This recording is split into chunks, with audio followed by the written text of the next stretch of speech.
विपक्षी दल के सदस्यों को अतः उनके अपमानजनक आचरण के लिए मार्शल आउट करना पड़ा। मार्च 2023 को सदन ने उपराज्यपाल के अभिभाषण पर धन्यवाद प्रस्ताव पर चर्चा की और इसे ध्वनि मत से अपनाया। 5 सदस्यों ने चर्चा में भाग लिया। सदन के इतिहास में पहली बार वार्षिक बजट 2023-24 निर्धारित तिथि यानी 21/3/2023 को सदन में गृह मंत्रालय के अनुमोदन के अभाव में प्रस्तुत नहीं किया गया। बजट 22/3/2023 को पेश किया गया था। मुख्य सचिव, वित्त सचिव, अन्य संबंधित अधिकारियों ने माननीय एलजी के कार्यालय और भारत सरकार की मिलीभगत से प्रासंगिक संचार को स्वेच्छा से दबा दिया ताकि राष्ट्रीय राजधानी में वित्तीय संकट पैदा हो सके और इसे विफलता के रूप में चित्रित किया जा सके। निर्वाचित सरकार की मुख्य सचिव, प्रधान सचिव वित्त तथा अन्य अधिकारियों के बजट भूमिका के प्रस्तुतिकरण में विलंब के संबंध में सदन द्वारा पारित संकल्प प्रतिलिपि संलग्न को विस्तृत जांच और रिपोर्ट के लिए विशेषाधिकार समिति को भेजा गया था। इसकी प्रतिलिपि अभी आप सबको मिलेगी। मैं आपको यह भी सूचित करना चाहता हूं कि 18/1/2023 को विपक्ष के सदस्य ने कथित रूप से यमुना के पानी से प्रदूषित पानी की बोतलों को सदन में प्रदर्शित किया था, जिसे प्रशिक्षण के लिए दिल्ली जल बोर्ड को भेजा गया। यह पाया गया कि पानी यमुना नदी का नहीं बल्कि काले पदार्थ से प्रदूषित पानी की बोतल का था। इसके बाद मामले को 20/3/2023 को विशेषाधिकार समिति को विपक्षी दल के सदस्यों के आचरण पर व्यापक रिपोर्ट प्रस्तुत करने के लिए भेजा गया, जिन्होंने 18/1/2023 की सदन के नियमों के विरुद्ध सदन में पानी की बोतलें प्रदर्शित की। माननीय वित्त मंत्री कैलाश गहलोत ने 22/3/2023 को बजट पेश किया। माननीय उपाध्यक्ष सहित 17 सदस्यों ने चर्चा में भाग लिया। दिल्ली विधानसभा के कार्य को बाधित करने के लिए केंद्र सरकार और माननीय उपराज्यपाल द्वारा एक और बाधक उदाहरण वित्त विभाग द्वारा बड़ा गंभीर विषय रहा है। विभाग द्वारा दिनांक 22/3/2023 को जारी पत्र है कि प्रमुख सचिव कानून, न्याय और विधायी मामले सरकार, दिल्ली के एनसीटी के प्रशासनिक सचिव और दिल्ली विधानसभा के एचओडी इस तथ्य के बावजूद कि कानून विभाग दिल्ली विधानसभा का प्रशासनिक विभाग है और न ही हो सकता है। हालांकि श्री कैलाश गहलोत माननीय वित्त मंत्री के कहने पर 29 मार्च 2023 को वित्त विभाग ने पत्र दिनांक 22/3/2023 को वापस ले लिया था, जिसके लिए सदन ने श्री कैलाश गहलोत माननीय वित्त मंत्री को धन्यवाद किया। उनसे अनुरोध भी किया कि दिल्ली विधानसभा को वित्तीय स्वायत्तता प्रदान करने के लिए आवश्यक कदम उठाने चाहिए। सत्र के दौरान नियम 280 के तहत विशेष उल्लेख के 87 मामलों को अनुमति दी गई। सदन में दिल्ली शहरी आश्रय सुधार board, DRC, doctor BR Ambedkar विद्यालय, गुरु गोविंद सिंह इंद्रप्रस्थ विश्वविद्यालय सहित विभिन्न विभागों के वार्षिक प्रतिवेदन रखे गए। बजट की प्रस्तुति में देरी के कारण 22/3/23 के लिए सूचीबद्ध प्रश्नों को पड़ा हुआ माना गया। शहीदी दिवस सुखदेव और भगत सिंह और राजगुरु को श्रद्धांजलि देने के कारण सत्र 23/3/2023 के लिए रद्द किया गया। इसलिए 23/3/2023 के लिए सूचीबद्ध प्रश्नों को व्यपगत माना गया, लैप्स माना गया। माननीय उपाध्यक्ष द्वारा प्रस्तुत कार्य मंत्रणा समिति की 5वीं रिपोर्ट को 20/3/2023 को अपनाया गया और विकास पर विभाग स्थायी समिति की पहली और दूसरी रिपोर्ट भी सदन द्वारा 24/3/2023 को अपनाया गया।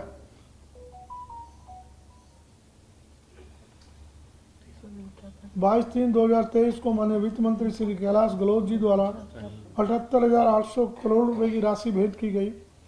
राशि का बजट प्रस्तुत किया गया। ये बड़ा गलत टाइप हुआ जरा सा जल्दी में। इसके अलावा परिणाम, बजट की स्थिति रिपोर्ट, दिल्ली का आर्थिक सर्वेक्षण 2022-2023 विनियोग संख्या 2, विधेयक 2022-23 का विधेयक संख्या 31, विनियोग संख्या 31, विधेयक 2023 का विधेयक संख्या 4 और अनुदान की अनुपूरक मांग 2022-23 और अनुदान की मांग 2023-24 माननीय वित्त मंत्री श्री कैलाश गहलोत जी द्वारा पेश किए गए और सदन द्वारा पारित किए गए बजट सत्र 17/3/2023 से 29/3/2023 तक चला। 24 मार्च 2023 को श्रीमती आतिशी मार्लेना माननीय ऊर्जा मंत्री ने एक गंभीर मुद्दे पर सदन का ध्यान आकर्षित किया और नियम 270 के तहत दिल्ली सरकार के वरिष्ठ अधिकारियों द्वारा रची गई साजिश के बारे में बयान दिया। दिल्ली सरकार द्वारा दी जा रही बिजली सब्सिडी को बंद करने के लिए दिल्ली के निवासियों के लिए यह फिर से माननीय उपराज्यपाल की पहल पर दिल्ली सरकार के कामकाज में बाधा उत्पन्न करने का एक और गंभीर उदाहरण है। 28 मार्च 2023 को श्री मदन लाल जी ने नियम 55 के तहत निजी कंपनी के कारण केंद्र सरकार के खजाने और जनता को वित्तीय नुकसान और संघ सरकार द्वारा कोई जांच नहीं की गई, यह बताते हुए चर्चा शुरू की। इस संबंध में 11 सदस्यों ने चर्चा में भाग ली। 29 मार्च 2023 को सुश्री भावना गौड़ ने दिल्ली में गंभीर अपराधों में वृद्धि और महिला सुरक्षा की बिगड़ती परिस्थितियों के कारण उत्पन्न स्थिति पर संबोधित किया। 8 सदस्यों ने चर्चा में भाग लिया। 29 मार्च 2023 को श्री अरविंद केजरीवाल माननीय मुख्यमंत्री ने सदन की छुट्टी में एक प्रस्ताव पेश किया जिसमें कहा गया था कि सदन मंत्री परिषद में अपना विश्वास व्यक्त करता है, जिसे बाद में ध्वनि मत से सदन ने अपनाया। 7 सदस्यों ने चर्चा में भाग लिया। यहाँ ये भी गलत है।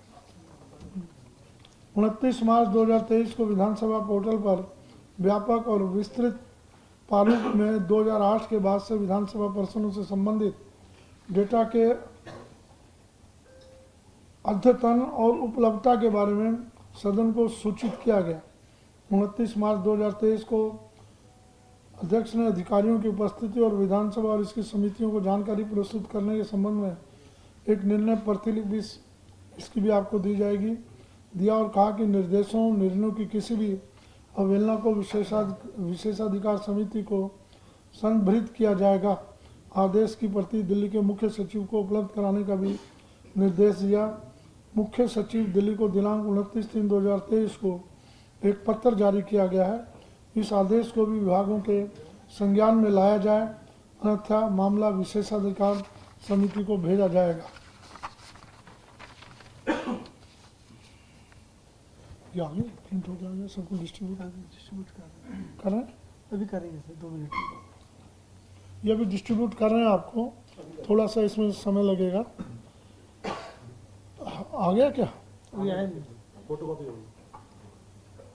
क्वेश्चन आपके इतने क्वेश्चंस ले लें जो भी हैं। सर, दिल्ली विधानसभा की जो फाइनेंशियल ऑटोनॉमी है उसके लिए आपके जो प्रयास किए जा रहे हैं आपके द्वारा वो कहाँ तक पहुँचे? ये मेरे अकेले के प्रयास नहीं है। जो हम सब स्पीकर्स की, ऑल ओवर इंडिया के स्पीकर्स की मीटिंग माननीय लोकसभा अध्यक्ष लेते हैं, उसमें सभी स्पीकर्स का पिछले 4-5 साल से उन बैठकों में विषय चल रहा था कि सभी विधानसभाओं को वित्तीय मामलों में किसी विभाग के अंडर नहीं रहना चाहिए, उनको स्वायत्तता दी जाए। और कमोबेशी वो उन्हें लोकसभा अध्यक्ष ने स्वीकार किया और उसके बाद सभी सेक्रेटरी फाइनेंस को लोकसभा के सेक्रेटरी ने पत्र लिखा कि विधानसभा को फाइनेंस मामलों में स्वायत्तता दी जाए। उस पत्र की कॉपी दिल्ली फाइनेंस सेक्रेटरी को भी आई। जो दिल्ली फाइनेंस सेक्रेटरी ने उसको दूसरे ढंग से पेश किया, उसके पीछे कारण भी है और मैं चर्चा भी उसकी आपसे करूंगा। मुझे लगता है कि कहीं ना कहीं उसमें दबाव था।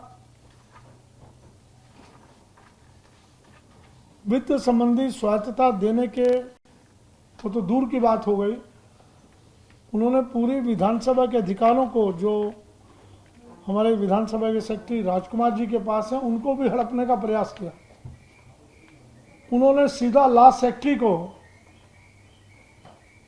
विधानसभा का प्रमुख बनाने का प्रयास किया, जबकि लॉ सेक्रेटरी ने ये डिस्ट्रीब्यूट करा है ना, हाँ कर रहे हैं। जबकि लॉ सेक्रेटरी ने, that is a matter of record, और ये मैं पत्र भी आपको डिस्ट्रीब्यूट करेंगे कि लॉ सेक्रेटरी ने एक बार नहीं 2 बार मना किया कि ये व्यवस्था नहीं हो सकती, विधानसभा के अध्यक्ष सर्वोपरि हैं और वहाँ का सेक्रेटरी अपने आप में इंडिपेंडेंट है सेक्रेटरीट। लेकिन सेक्रेटरी फाइनेंस इस बात के लिए एडमेंट है।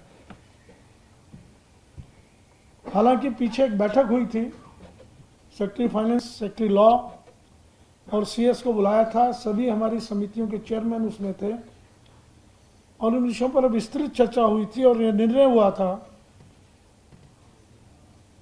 सीएस ने कहा कि हम 1 हफ्ते में इस रिपोर्ट पर, इन विषयों पर पत्र लिखेंगे, निर्णय लेंगे, और 1 हफ्ते की बजाय अभी तक कुछ आया नहीं। आ गया सब, आ गया? सेक्रेटरी लॉ का जवाब आ गया। सेक्रेटरी लॉ का उसमें जवाब आ गया है, उस जवाब की कॉपी भी दे रहे हैं, उसकी जरूरत नहीं। तो ये विषय इसलिए है, अब तो परिस्थितियां थोड़ा सा दिल्ली में और अधिक केंद्रीय सरकार ने टाइट की हैं, लेकिन इसके पीछे एक ही मंशा है, कुछ अधिकारियों का षड्यंत्र है इसके पीछे कि विधानसभा समितियों की बैठक में अधिकारियों से क्वेश्चन करती है और इंडिपेंडेंट हो गई, इनको इंडिपेंडेंट अधिकार हो गए, उन क्वेश्चनों के उत्तर देना पड़ेगा, समितियों के आगे बैठना पड़ेगा। समितियों के आगे बैठने से बचने के लिए केंद्रीय सरकार ने रूलिंग दी मार्च 21 में, और उसके बाद भी हमने काम को सुचारू रूप से जारी रखा। अब यह नया एक तरीका अपनाया है कि विधानसभा समितियों को किसी न किसी ढंग से डिस्टर्ब किया जाए।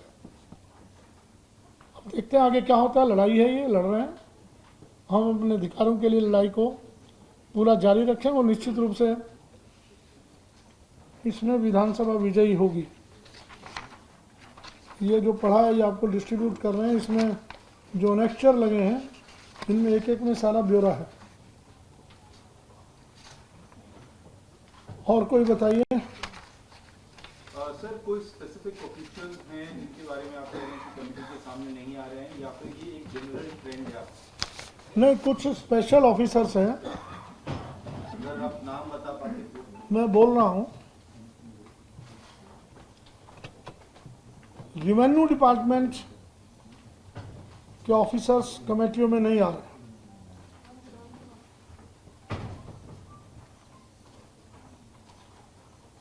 लैंड एंड बिल्डिंग को लेकर के दिल्ली सरकार के अधिकारी कमेटियों के सामने नहीं आ रहे। ये 2 विभाग ऐसे हैं जिनके अधिकारी बैठकों में नहीं आते। सेक्रेटरी फाइनेंस भी कभी कभी इसमें नहीं आते। अभी बैठक बुलाई थी मैंने, उस दिन मैं अस्वस्थ हूँ ये कह करके वो बच गया। 3 तारीख को बैठक बुलाई है, देखिए उसमें क्या होता है। 3 को आते हैं, नहीं आते।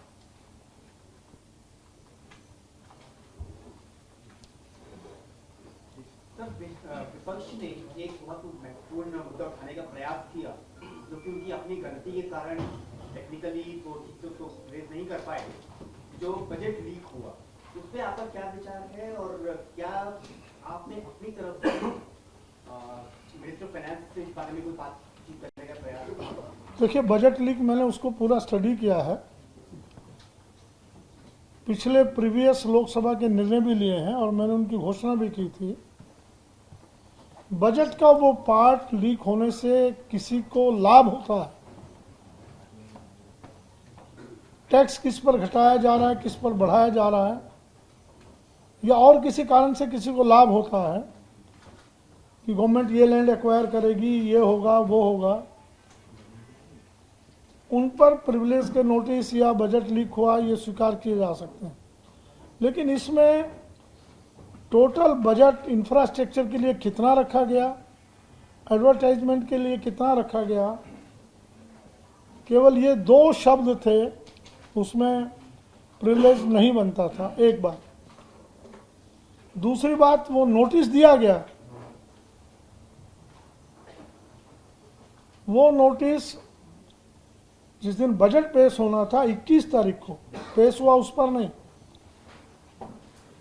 21 तारीख को 10:59 पर, यानी 1 मिनट पहले सेक्रेटरी साहब के ऑफिस में दिया गया। उस पर टाइम डला हुआ है, साइन किए हुए हैं। भगदड़ में मेरे पास आया, मैंने देखा, उस नोटिस को पढ़ा। उस नोटिस पर बजट 2023-24 का जिक्र नहीं था।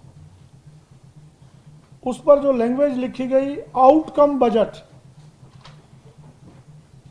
लीक हो गया है, और कॉपी उसके साथ लगाई गई 2023-24 के बजट से संबंधित। मैंने उस वक्त कहा कि भाई ये वैसे ही नल एंड वाइड है, इसको छोड़ देते हैं, लेकिन विजेंद्र गुप्ता जी ने, मैंने ये बात सदन में मैं आया, बजट पेश होना था, बजट पेश होने के लिए वित्त मंत्री जी ने मना किया।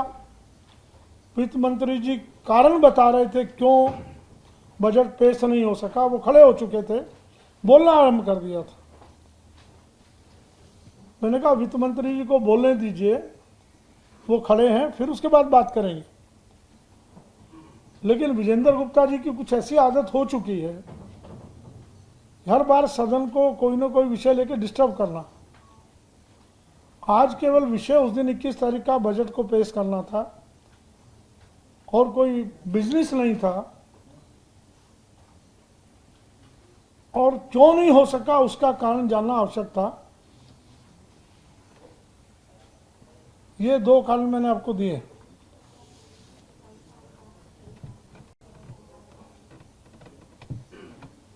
और कोई विषय? सर, एक चर्चा ये उठ रही है कि विधानसभा के अंदर सिर्फ विधानसभा दिल्ली से जुड़े हुए मसलों पर ही चर्चा होनी चाहिए, उस पे मैटर्स आने चाहिए। इस पे आपकी क्या राय है? देखिए, मेरी राय ये है, 3 सब्जेक्ट रिजर्व हैं दिल्ली सरकार के पास, एलजी के पास, लेकिन तीनों सब्जेक्ट दिल्ली की जनता से जुड़े हुए हैं। केंद्रीय सरकार ये चाहती है दिल्ली पुलिस पर विधानसभा में चर्चा ना हो, डीडीए के भ्रष्टाचार पर दिल्ली में चर्चा ना हो। अब दिल्ली पुलिस की लापरवाही से अगर आईपी कॉलेज में लड़कियों से छेड़छाड़ होती है तो दिल्ली की विधानसभा में चर्चा नहीं होगी, तो क्या हरियाणा, यूपी की विधानसभा में चर्चा होगी, पार्लियामेंट में चर्चा होगी? उन विषयों पर विधानसभा में चर्चा होनी चाहिए, और मैं इसके लिए कानून के हिसाब से इन सब्जेक्ट को एक्सेप्ट करता हूं। दूसरा, कुछ विषय ऐसे हैं जो केंद्र सरकार के अधीन है, उन पर विधानसभा में कभी चर्चा नहीं होती। ना हम चर्चा करवाते हैं, ना मिलिट्री पर चर्चा करवाते हैं, ना विदेश नीति पर चर्चा करवाते हैं, ना केंद्र सरकार की कृषि नीति पर, ना इंडस्ट्रियल नीति पर, उन पर चर्चा नहीं हो सकती, ना हम करवाते हैं। लेकिन दिल्ली से जुड़ा, दिल्ली की जनता से जुड़ा कोई भी मामला, अब कृषि नीति की अगर बात करने लगे हैं और उस नीति से दिल्ली के किसानों को नुकसान होता है, क्या दिल्ली के विधायक उसको विधानसभा में नहीं उठाएंगे? अब ऐसे ये मामला था जिस पर इन्होंने विरोध किया, क्या दिल्ली की जनता के लोगों का एलआईसी में पैसा नहीं लगा था? क्या दिल्ली की जनता के लोगों ने उस कंपनी के जिस पर चर्चा हुई, अडानी की कंपनियों के शेयर नहीं खरीदे हैं? क्या उनके शेयर 1/4 नहीं रह गए? और उन विषयों पर दिल्ली विधानसभा चर्चा नहीं करेगी लोकसभा करवा नहीं रही, उनका दर्द वो कहां सुनाएंगे? ऐसे मुद्दों पर चर्चा करवाना ये विधानसभा अध्यक्ष की अपनी योग्यता पर निर्भर है, अपनी सोच पर निर्भर है। कोई इस पर कहीं भी कोई रूलिंग या गाइडलाइंस मुझे नहीं रोकती। दिल्ली की जनता का हित जिसमें है, मैं दिल्ली शब्द बोल रहा हूं, उनकी चर्चा उनके द्वारा चुनी हुई सदन के अंदर नहीं होगी तो कहां होगी? मैं समझता हूं मेरी इस बात से आप सभी सहमत हों। एक सवाल मेरा है, केंद्र सरकार ने 22 मार्च 2021 को संसद में दिल्ली राजधानी संशोधन विधेयक पास किया है, तो इसे लेकर के इसके बाद में दिल्ली विधानसभा के कामकाज पे कितना असर पड़ा है और इसे ना लागू करने को लेकर के आपका क्या? देखिए, जो संशोधन उन्होंने किया है, उस संशोधन में दो चीजें, एक तो दिल्ली की सरकार को उन्होंने उसमें संशोधन करके उनको बांधा है। दिल्ली विधानसभा के लिए मुख्य रूप से एक संशोधन किया कि विधानसभा की समितियां किसी भी प्रशासनिक निर्णय के विरुद्ध कोई मैटर स्वीकार नहीं करेंगी और इससे पहले अगर कुछ मैटर स्वीकार किए हुए हैं उन पर एक्शन नहीं लेगी। प्रशासनिक निर्णय कौन से हैं? किसी प्रशासनिक निर्णय से मान लीजिए कोई स्कूल की दीवार बनी, वो गिर गई, तो क्या उस पर कमेटी चर्चा नहीं करेगी? अनेकों ऐसे प्रशासनिक निर्णय हैं जिनसे सीधा ये प्रशासनिक निर्णय कहकर छोड़ देना, खुला छोड़ दिया गया। बहुत क्लियर कॉन्स्टिट्यूशन दिया है, भारत के संविधान में लिखा है, यह विधानसभा के अध्यक्ष का अधिकार है यह निर्णय करना कि कौन से प्रश्न लेने हैं, कौन से नहीं लेने, कौन से समितियों को रेफर करना है, नहीं करना है। अब प्रशासनिक निर्णय कौन से होंगे, उनकी डेफिनेशन क्या है, उस अमेंडमेंट में कहीं चर्चा नहीं है कि प्रशासनिक निर्णय कौन सा होगा। क्यों? उसको डिफाइन अगर करने बैठ गए तो केंद्र सरकार घिर रही है, इसलिए उसको डिफाइन ही नहीं किया उस एक्ट में, खाली एक लाइन प्रशासनिक निर्णय बस। और सभी प्रशासनिक निर्णय, मैं यहां बैठा हूं, ये भी प्रशासनिक निर्णय, प्रशासन ने ही विधानसभा के आपको आमंत्रित किया है। तो इन सब चीजों को, कौन सा ऐसा विषय है जो प्रशासनिक निर्णय नहीं? ये अनिश्चित से ही एक अधिकारियों के हाथ में झुंझुना थमा दिया है और एलजी साहब उस झुंझुने को किसी न किसी तरीके से बजा रहे हैं और उस झुंझुने से जो आवाज निकलती है उस पर अधिकारी नाच रहे हैं। ना ताल है, ना स्वर है, कुछ नहीं।